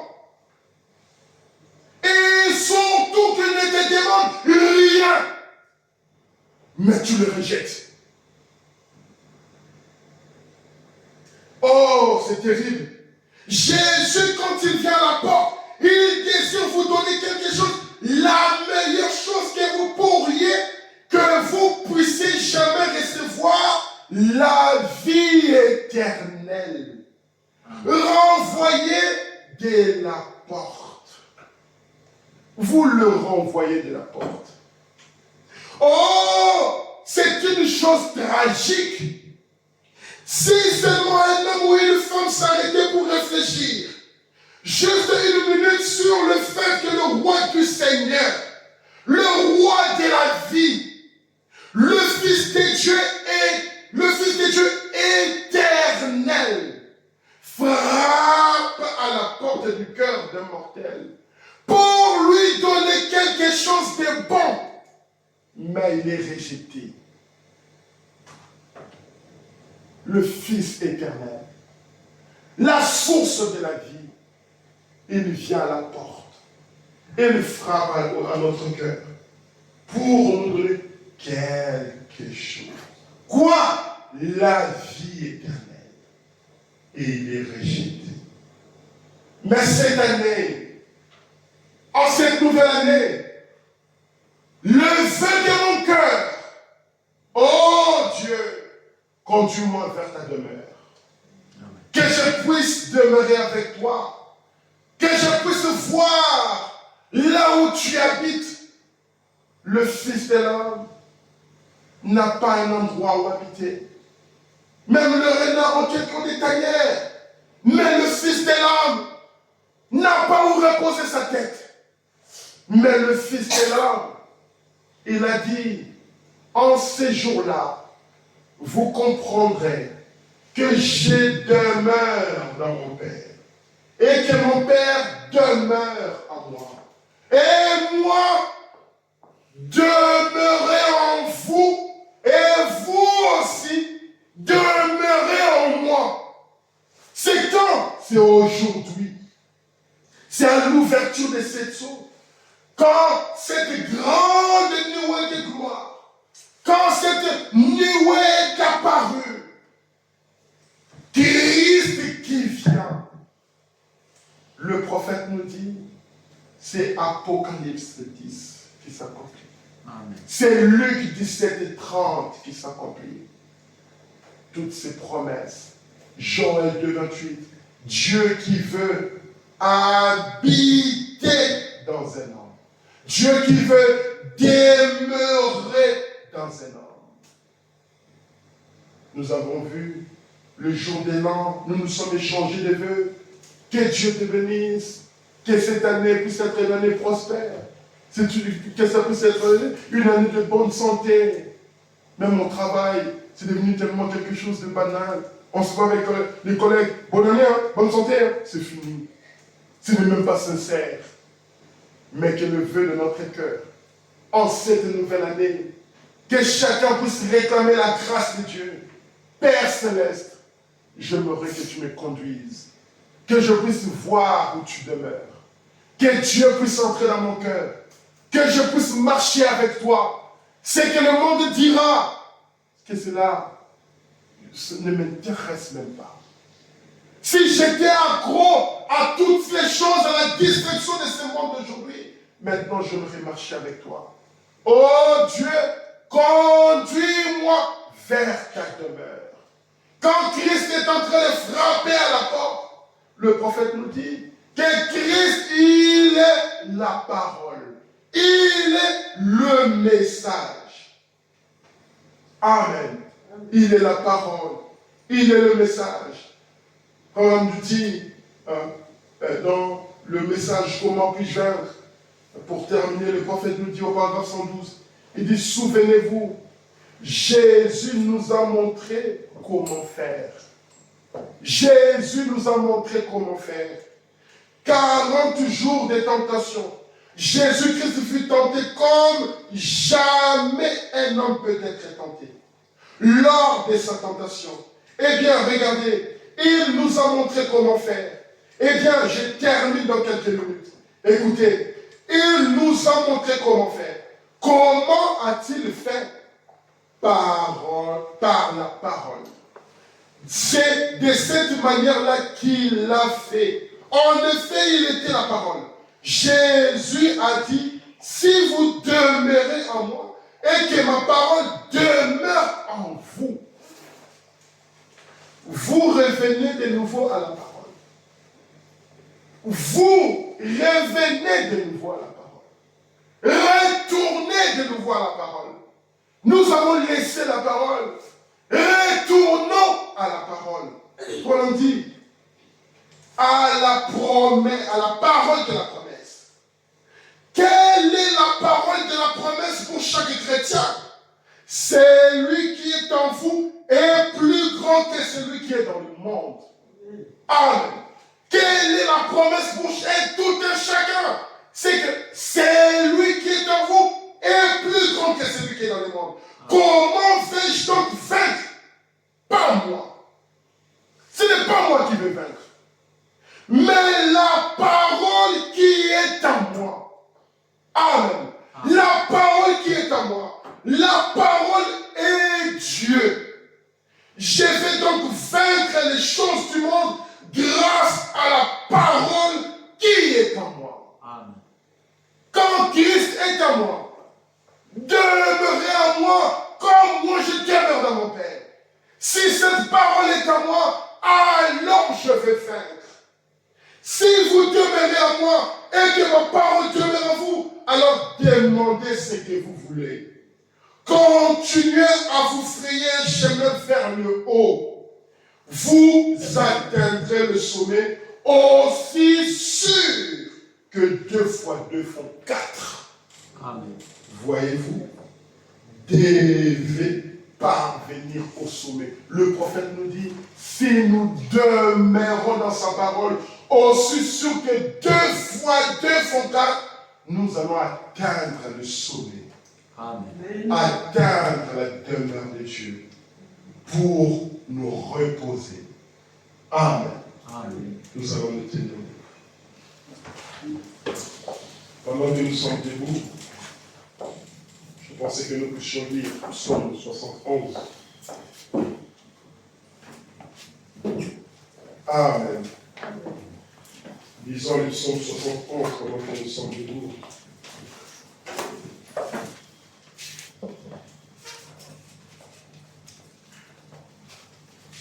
La Bible dit, Éternel, je cherche en toi mon refuge, que jamais je ne sois confondu. En cette nouvelle année, que jamais je ne sois confondu. Amen. En cette année 2025, partout où je vais passer, dans tout ce que je vais faire, que je puisse avoir la victoire. Amen. Que mes ennemis chutent, que mes ennemis tombent et que j'avance. Amen. Dans ta justice, sauve-moi et délivre-moi. Amen. Incline vers moi ton oreille et secours-moi. Sois pour moi un rocher qui me serve d'asile. Amen. Amen. Amen. En cette année, sois pour moi un rocher où je puisse me réfugier, où que je puisse me cacher. Tu as résolu de me sauver. Amen. Tu as résolu de me sauver, car tu es mon rocher et ma forteresse. Mon Dieu, délivre-moi de la main du méchant, de la main de l'homme inique et violent, car tu es mon espérance, Seigneur éternel. En toi je me confie dès ma jeunesse. En toi je me cache de ma jeunesse. Dès le ventre de ma mère, je m'appuie sur toi. Amen. C'est toi qui m'as fait sortir du sein maternel. Amen. Tu y es sans cesse logé de mes louanges. Je suis pour plusieurs comme un prodige. Et toi, tu es mon puissant refuge. Amen. Amen. Que ma bouche soit remplie de tes louanges. Que chaque jour elle te glorifie. Amen. Ne me rejette pas au temps de la vieillesse. Quand mes forces s'en vont, ne m'abandonne pas. Car mes ennemis parlent de moi. Et ceux qui guettent ma vie se consultent entre eux, disant, Dieu l'abandonne. Poursuivez, saisissez-le. Il n'y a personne pour les délivrer. Oh Dieu, ne t'éloigne pas de moi. Mon Dieu, viens en aide à mon secours. Qu'ils soient confus et exterminés, ceux qui en veulent à ma vie. Amen. Qu'ils soient couverts de honte et d'opprobre, ceux qui cherchent ma perte. Et moi, j'espérerai toujours et je te louerai de plus en plus. Ma bouche publiera ta justice, ton salut, chaque jour, car j'ignore quels sont les bornes. Je dirai tes œuvres puissantes, Seigneur éternel. Je rappellerai ta justice, la tienne seule. Amen. Oh Dieu, tu m'as instruit dès ma jeunesse. Et jusqu'à présent, j'annonce tes merveilles. Ne m'abandonne pas, oh Dieu. Même dans la blanche vieillesse, ainsi que j'annonce ta force et à la génération présente, ta puissance à la génération future. Ta justice, oh Dieu, a été jusqu'au ciel. Tu as accompli de grandes choses, oh Dieu. Qui est semblable à toi? Tu nous as fait éprouver bien des détresses et des malheurs, mais tu nous redonneras la vie. Amen. Tu nous feras remonter des abîmes de la terre. Relève ma grandeur, console-moi de nouveau, et je te louerai au son de lutte. Je chanterai ta fidélité, mon Dieu, je te célébrerai avec la harpe sainte d'Israël. Amen. En te célébrant, j'aurai la joie sur les lèvres, la joie dans mon âme que tu as délivrée. Amen. Ma langue, chaque jour, publiera ta justice, car ceux qui cherchent ma perte sont honteux et confus. Amen. Amen. Amen. Que cette année, que tous vos ennemis soient confus. Ceux qui avaient dit que tu ne progresseras pas, qu'ils soient confus. Amen. Celui qui avait dit que tu n'avanceras pas, qu'il soit confus. L'Éternel est avec nous. Amen. Le Dieu de Jacob est pour nous une haute retraite. Amen. Si Dieu est pour moi, qui peut être contre moi? Amen. Je marche avec Jésus-Christ. Amen. Amen.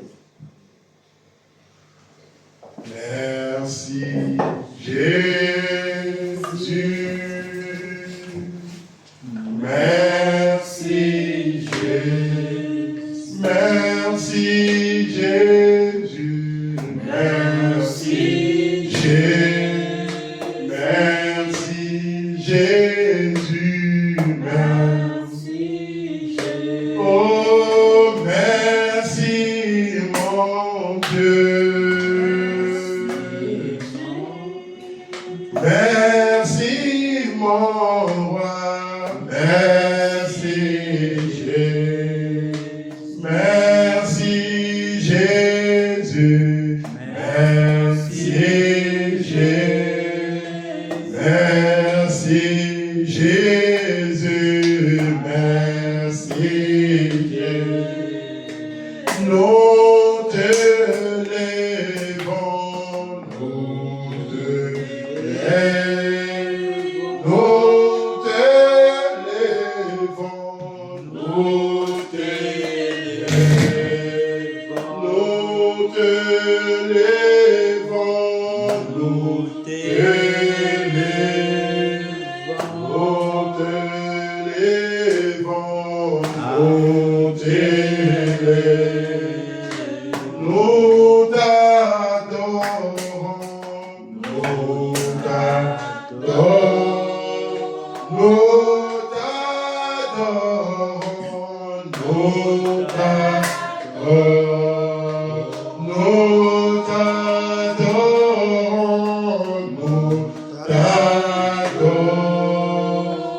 nous t'adorons, nous t'adorons. Que chacun élève sa voix et remercie le Seigneur. Prions tous ensemble. Éternel Dieu, Père céleste, toi, le Créateur des cieux et de la terre,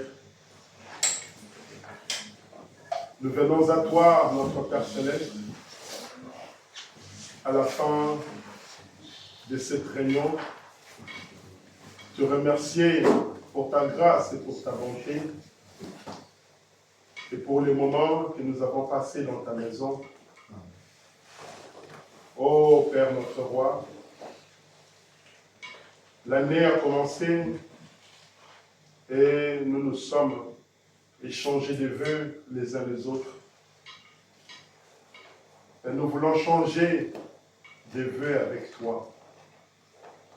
Et nos vœux ce matin, le plus profond désir de nos cœurs ce matin, c'est que tu puisses nous conduire, Seigneur Jésus-Christ, dans ta demeure, pour que nous puissions y demeurer avec toi.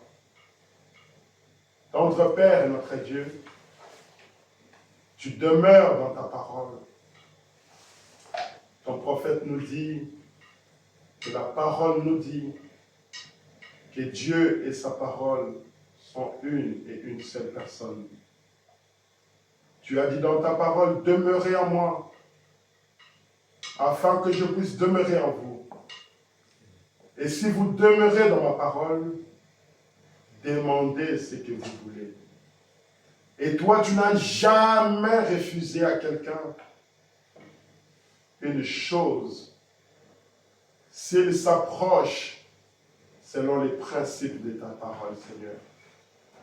Ainsi, notre Père et notre Dieu, à combien plus forte raison nous sommes venus à toi pour demander non pas l'argent, même si c'est nécessaire pour notre survie sur cette terre, même si c'est important. Mais Seigneur, nous ne demandons pas cela, Seigneur. Nous ne demandons pas la guérison en ce moment, même si c'est important pour notre corps. Nous ne demandons pas toutes ces choses. Mais d'abord, nous voulons demeurer dans ta parole. Nous voulons d'abord que tu nous conduises là où tu demeures. Nous voulons que tu puisses nous conduire dans ta parole. Et nous savons que ta parole, c'est un trésor.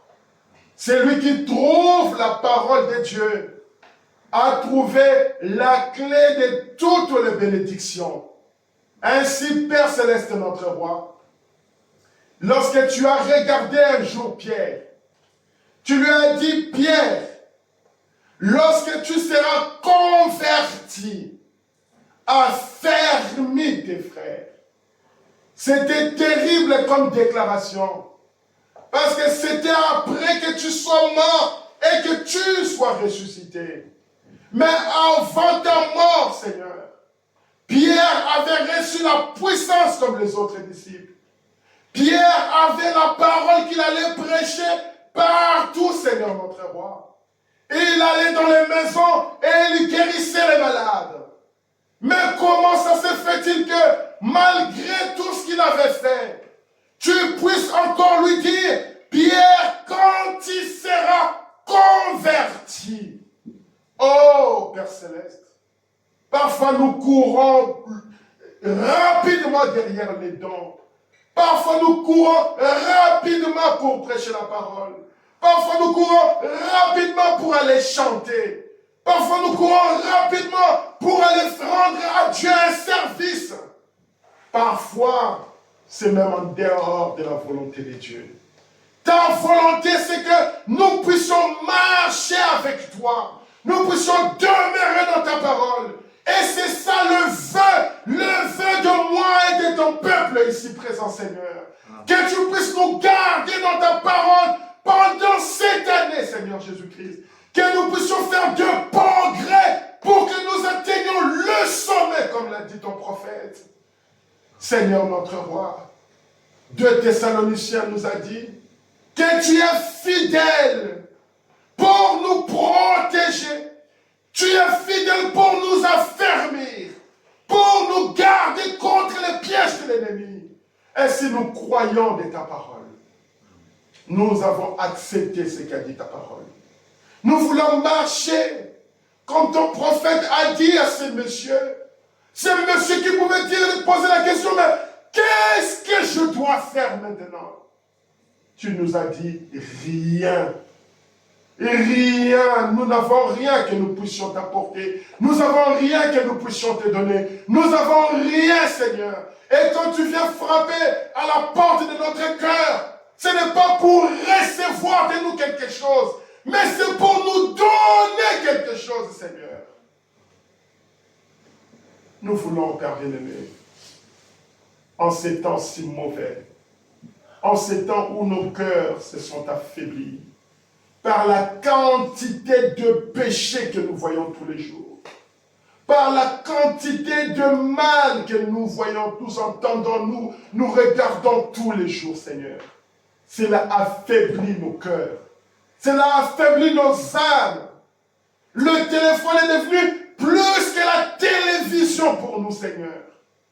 Alors que tu nous avais interdit ces choses. Qu'est-ce que nous pouvons faire? Qu'est-ce que nous pouvons faire? Moi, je viens à toi, comme Josué avait parlé au peuple d'Israël, en disant, choisissez aujourd'hui qui voulez-vous servir. Mais sachez-le que moi et ma maison, nous servirons le Seigneur. Même si tout le monde abandonne, même si tout le monde rejette. Comme mon frère était en train de me dire, que ce grand homme de Dieu, qui a servi ce message, qui a été, Seigneur Dieu, un des piliers de ce message, qu'aujourd'hui se tienne debout pour dire ouvertement que j'ai quitté le message. Quelle honte, Seigneur. Quel événement terrible, Seigneur. Alors qu'il est écrit dans la parole de Dieu, lorsqu'une âme est sauvée, c'est une grande fête dans le royaume des cieux. Mais qu'en est-il d'une église comme celle-là, où il y a des milliers d'âmes qui laissent la parole? Pour suivre quoi? Pour entrer tout droit dans ce qui est de l'enfer. Mais Père, notre Seigneur, envoie-nous des bergers, envoie-nous des hommes fidèles, qui resteront derrière la parole. Coûte que coûte, Seigneur. Envoie-nous des David, des hommes solides, des hommes qui sont capables de marcher avec la parole, de marcher avec Christ. Oh Père, nous voyons des hommes de Dieu qui tombent. Demain, ça pourrait aussi peut-être nous arriver, si tu ne nous gardes pas, Seigneur. Qu'est-ce que nous n'avons pas entendu aujourd'hui? Celui-là a fait cela. Celui-là a fait ceci. Nous savons que nous sommes au temps de la fin. Nous sommes dans l'âge de la Odyssée, où nous sommes nus, pauvres et aveugles, mais nous ne le savons pas. Mais accorde-nous ta grâce. Que ce message ne nous quitte pas. Que cette parole ne s'éloigne pas de nous. Ou que nous ne puissions pas nous éloigner de cette parole. Mais garde-nous humbles et petits. Et renouvelle nos forces, Seigneur. Que nous puissions marcher avec toi. Que nous puissions vivre pour toi. Que nous puissions t'aimer. Que nous puissions mettre les autres choses de côté. Que nous puissions se dire avec détermination, je marcherai cette année avec le Seigneur. Conduis-moi dans ta demeure, Seigneur. Conduis-moi dans ton amour, Seigneur. Et affermis mon cœur, Seigneur. Conduis-moi dans la patience de Christ, dans la paix, dans l'amour avec mes frères et sœurs. Que ton nom soit béni, Seigneur. Je remets cette petite église entre tes mains. Merci encore une fois pour ces riches bénédictions que tu accordes au milieu de nous. Tu as donné à notre maman ces papiers. Combien cela soulage, Seigneur. Oh Dieu, après avoir vu que tu l'avais fait à notre frère Gaston avec sa famille. Oh Dieu, Père Céleste, notre roi. Tu as fait beaucoup de choses au milieu de nous. Maintenant, nous avons des grandes ambitions pour toi, pour cette nouvelle année. Aide-nous à l'atteindre, Seigneur. Aide-nous, Seigneur, à l'accomplir. Que ton nom soit béni. Que tu puisses parler dans le cœur de chaque fils et de chaque fille de Dieu qui est ici. Que nos cœurs soient touchés. Que nous puissions marcher avec toi en pensant, en réfléchissant et en méditant. Où passerons-nous l'éternité? Le monde est à sa fin, Seigneur. Aide-nous, Seigneur, notre Père. J'abandonne notre cher pasteur entre tes mains. J'abandonne mes invités, Seigneur, notre Père. Accorde-nous la grâce. Et si tu le veux et si tu le permets, que nous puissions avoir une belle réunion le week-end ou le dimanche prochain avec tous nos invités, Seigneur. Nous ne manquerons pas de te dire merci pour cela. Accompagne-nous et garde-nous pendant cette semaine. Je laisse chacun de nous entre tes saintes mains, dans le nom tout-puissant de notre Sauveur et Jésus-Christ.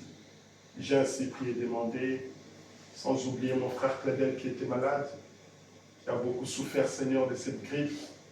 Moi-même, j'ai été aussi touché.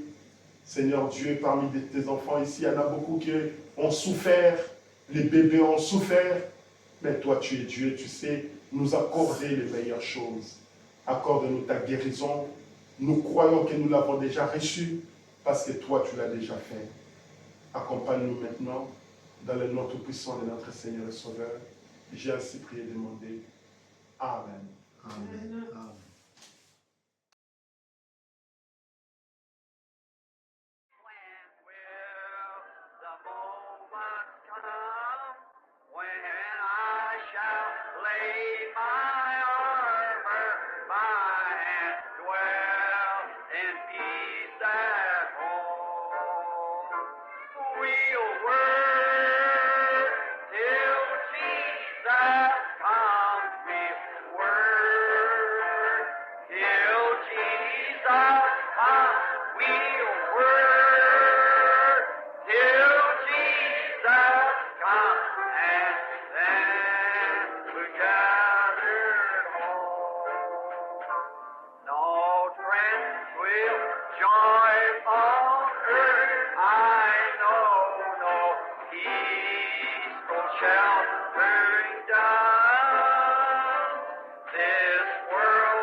Christ, I fled for rest.